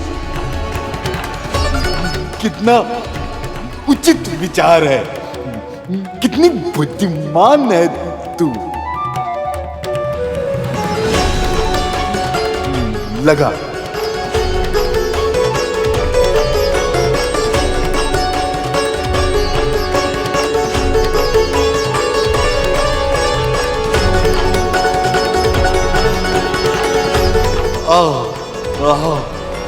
आनंद आ रहा है।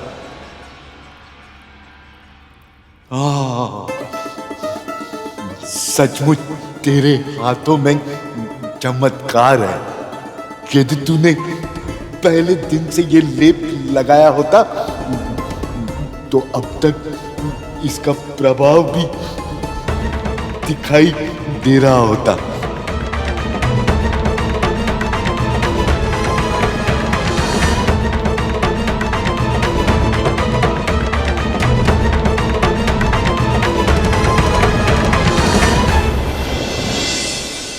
ये सुगंध कैसे? अब क्या प्रकट होने वाला है?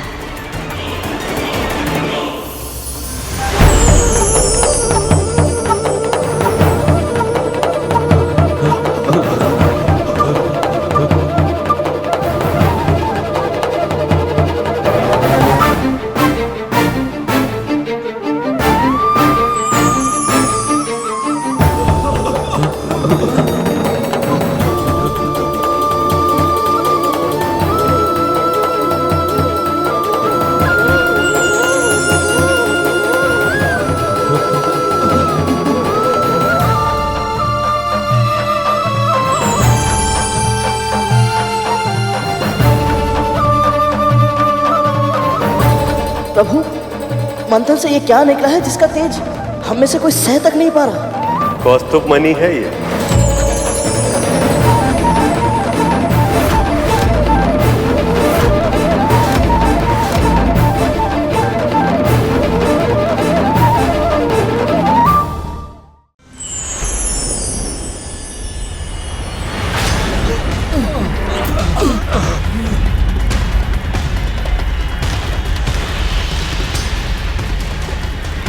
प्रभु, मंथन से ये क्या निकला है जिसका तेज हम में से कोई सह तक नहीं पा रहा?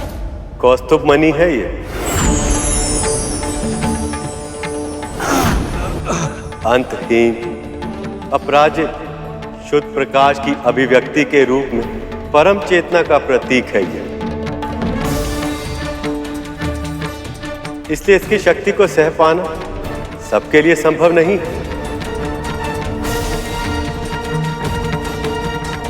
तो फिर प्रभु हम क्या करें इसका? कौन धारण कर पाएगा इसे?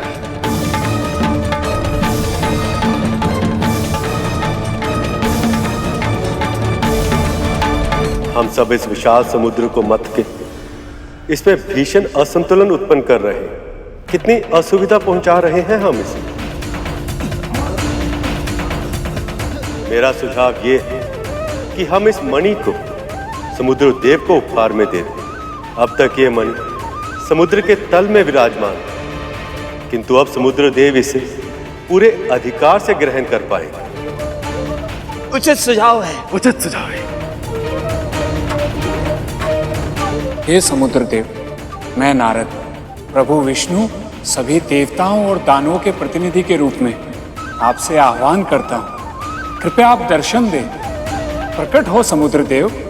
प्रकट हो समुद्र देव, प्रकट हो, प्रकट हो समुद्र देव, प्रकट हो, प्रकट हो समुद्र देव, प्रकट हो।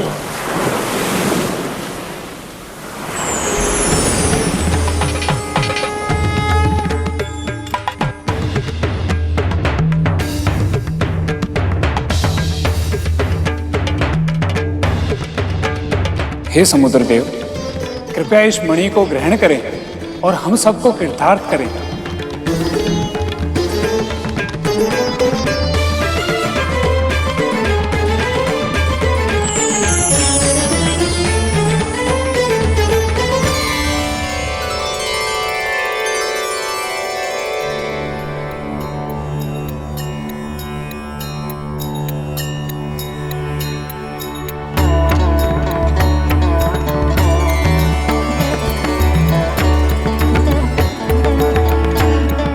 प्रभु विष्णु और आप सभी ने मेरा स्मरण किया, मुझे इस योग्य समझा, इसके लिए आप सभी का बहुत बहुत धन्यवाद।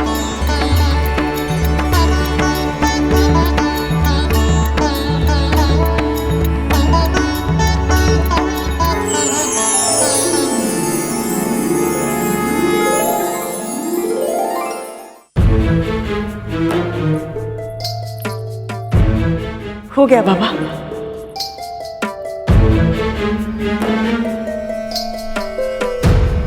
आनंद आ गया।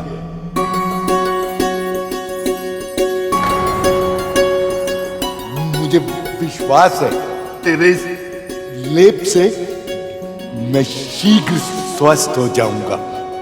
यदि ऐसा हुआ तो मेरी आत्मा तुझे ऐसा आशीर्वाद देगी कि तेरा जीवन निहाल हो जाएगा।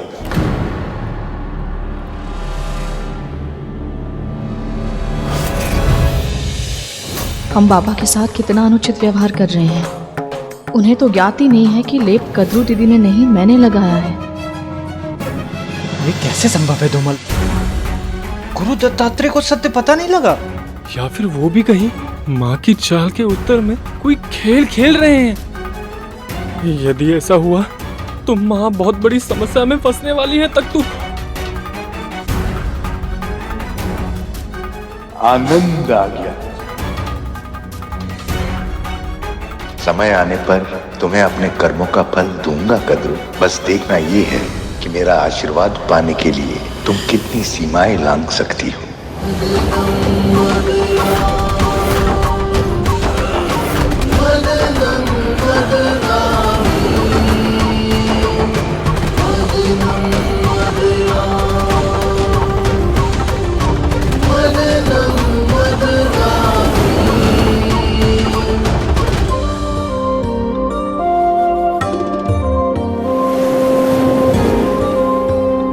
कब तक प्रतीक्षा करवाएंगी माँ?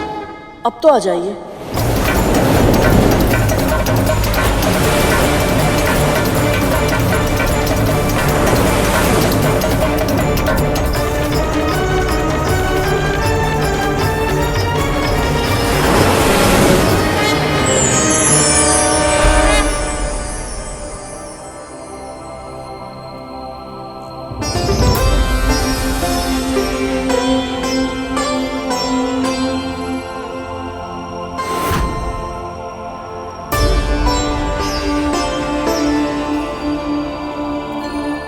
कल्प वृक्ष? वाह गुरु, वृक्षराज को पहचान लिया तुमने? श्रेय मेरा नहीं है भैया, श्रेय माँ का है। माँ ने मुझे 7 लोगों के बारे में बताते समय इनके बारे में भी बताया था। परंतु सत्य तो ये है कि जितना मैंने सोचा था उससे कहीं अधिक सुंदर है ये। क्या बताया था तुम्हारी माँ ने? प्रभु यही कि मन में कोई भी इच्छा क्यों ना हो, यदि इनसे मांगते हैं तो वो इच्छा अवश्य पूर्ण होती है। सत्य ही कहा था उन्होंने। पर कल्प वृक्ष की महिमा केवल इच्छाएं पूरी करने तक सीमित नहीं है गण। इसका महत्व तो इससे भी कहीं अधिक है। इस वृक्ष को तुम सबको देना संभव नहीं है वज्रांग। इस वृक्ष की हम देवताओं ने वर्षों तक सेवा की है। इस पर केवल हमारा अधिकार है। असंभव। स्वर्ग पर केवल हम असुरों का राज है अग्नि, और इस नाते स्वर्ग की प्रत्येक वस्तु पर केवल और केवल हमारा अधिकार है, इस कल्प वृक्ष पर भी। दुखद तो ये है कि जो इसके लिए झगड़ा कर रहे हैं वो ये जानते तक नहीं। बस वज्रांग, रुक जाइए आप लोग। जो सबकी इच्छाएं पूरी करते हैं उनके लिए झगड़ने से पहले आप दोनों पक्ष कल्पवृक्ष से तो पूछ लीजिए कि वो कहाँ रहना चाहते हैं।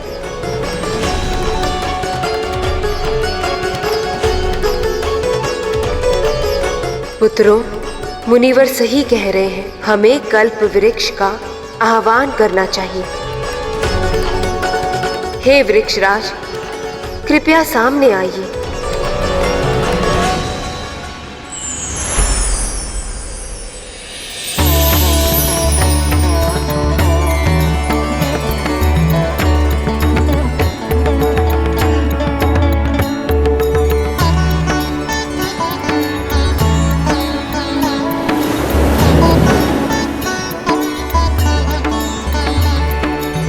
दोनों पक्ष एक एक करके अपनी इच्छा प्रकट कीजिए।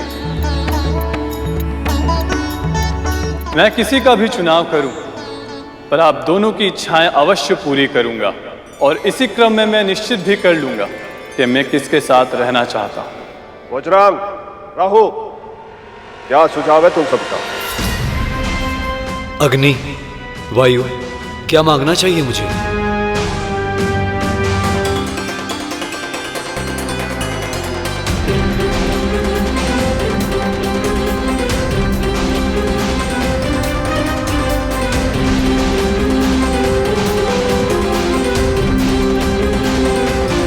प्रभु को केवल माता लक्ष्मी चाहिए। मुझे मेरी माँ की प्रसन्नता। शेष भैया, आप क्या मांगना चाहेंगे कल्प वृक्ष से? मेरे पास मेरे परम पिता, परम प्रभु श्री विष्णु है। सब कुछ है मेरे पास, मुझे और कुछ नहीं चाहिए।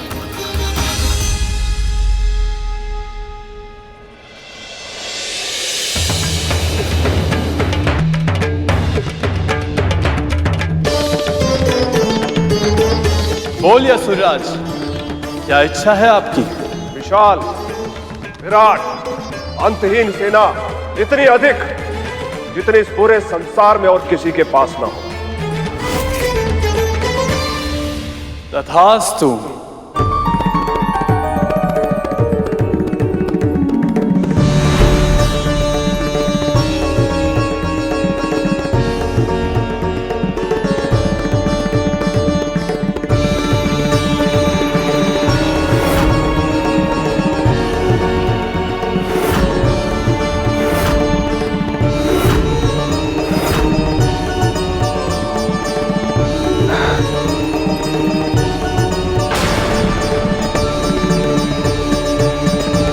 देवराज, शक्ति का पलड़ा तो पहले से ही इन असुरों की ओर झुका हुआ था। अब यदि ये अमृत संजीवनी विद्या की काट भी बन जाए तो इतनी विशाल सेना को पा लेने के बाद इन असुरों को हराना असंभव होगा।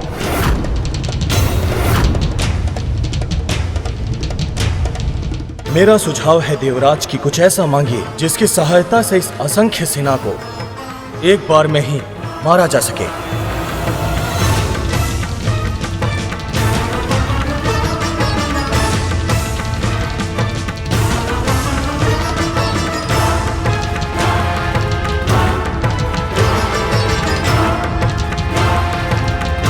बोलिए देवराज,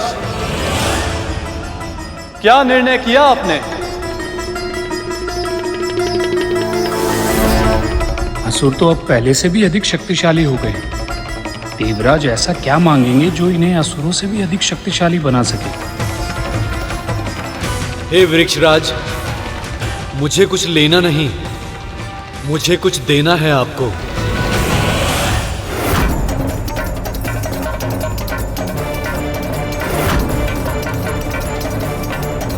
कहीं देवराज इंद्र अपने अहंकार में पुनः कोई भूल न कर बैठे और समुद्र मंथन सफल न हो पाए।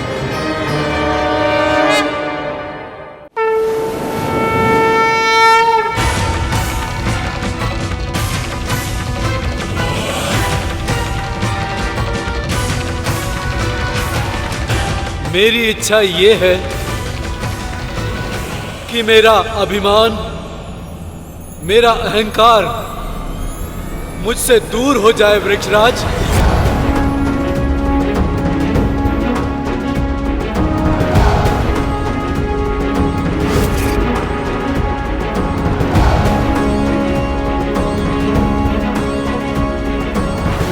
तथास्तु।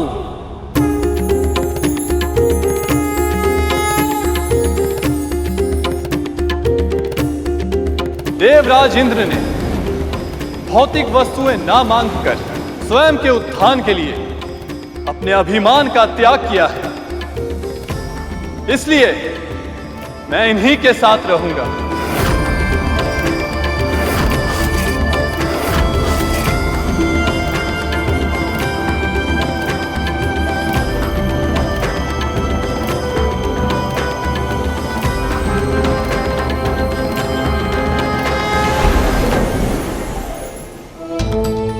एक बार फिर से ये देवता जीत गए, लेकिन अगली बार मैं ऐसा नहीं होने दूंगी।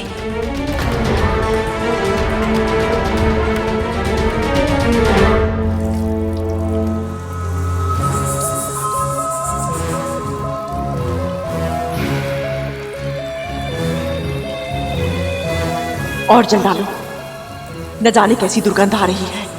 ऐसा लग रहा है मेरे तन में ही बस गई है। माँ, यदि आज्ञा हो तो एक बात कहें। माँ बस आप क्रोधित मत होइएगा। हमें ऐसा लगता है कि आप कि उन बूढ़े बाबा के साथ छल नहीं करना चाहिए था।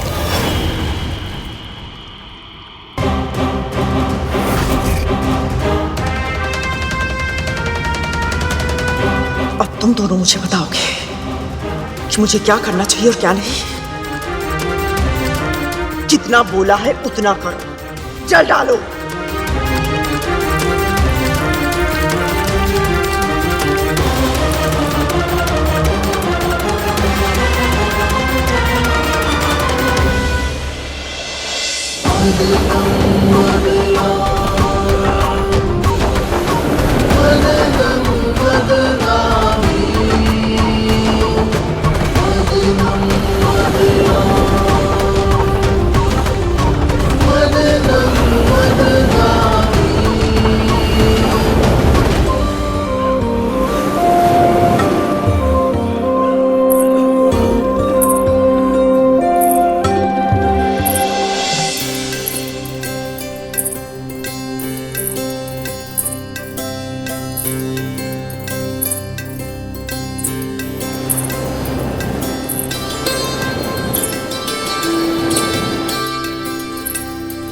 ये अद्भुत सुगंध और पायल की ध्वनि, ये माँ के अतिरिक्त और कौन हो सकती है?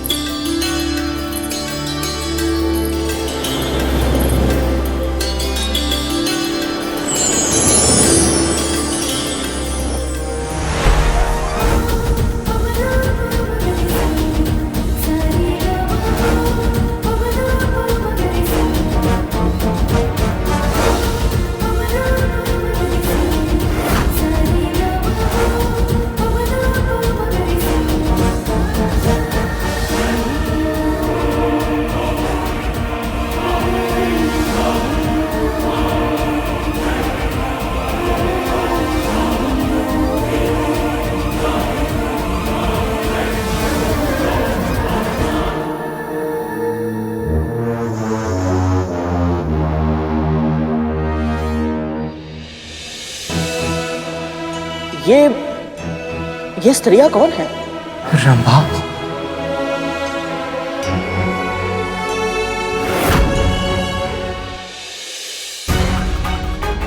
इस रंभा पर तो मेरा ही अधिकार होगा।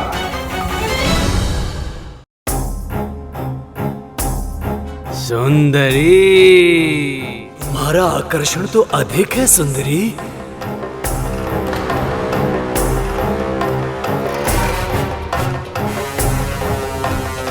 ये आप क्या कर रहे हैं? अप्सराओं को पाने का प्रयास कर रहे हैं। तुम्हारी बारी भी आएगी। इतने उतावले क्यों हो रहे हो? तिथि माँ। पुत्र,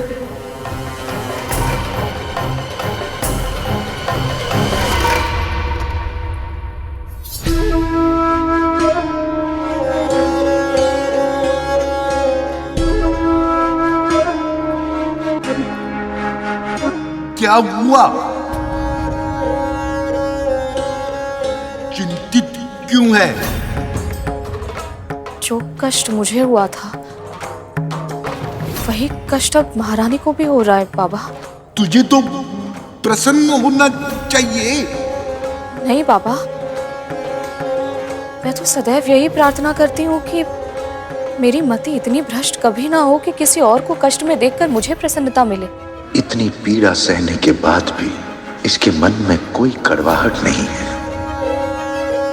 कितना निर्मल मन है इसका, कितना शुद्ध। समझ चाहता है कि अब परिवर्तन का शंख बज उठे। कल बहुत से प्राणियों की आशाओं पर हिमपात होगा,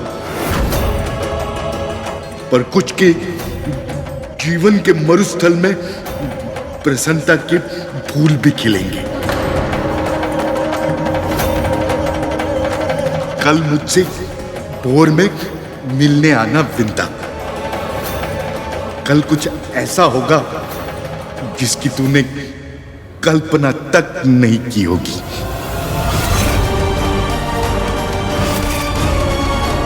ऐसा क्या होगा कल?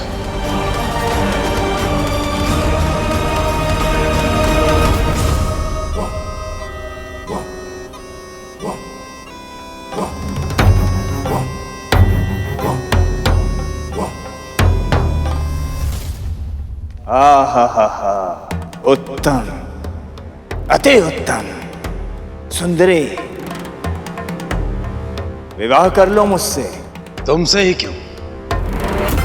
मुझसे क्यों नहीं?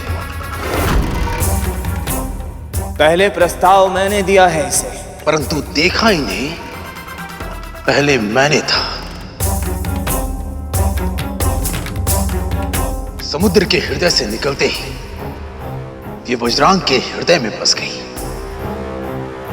प्रभु, स्त्रियों का तो सम्मान करना चाहिए।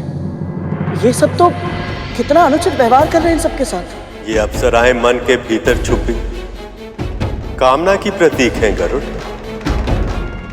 इसलिए जब तक उस कामना पर नियंत्रण नहीं होता, तब तक ना तो ये विवाद सुलझेगा और ना ही देवी लक्ष्मी प्रकट होगी। विवाह तो केवल मेरा होगा। राहु, बड़ा मैं हूं, विवाह मैं ही करूंगा।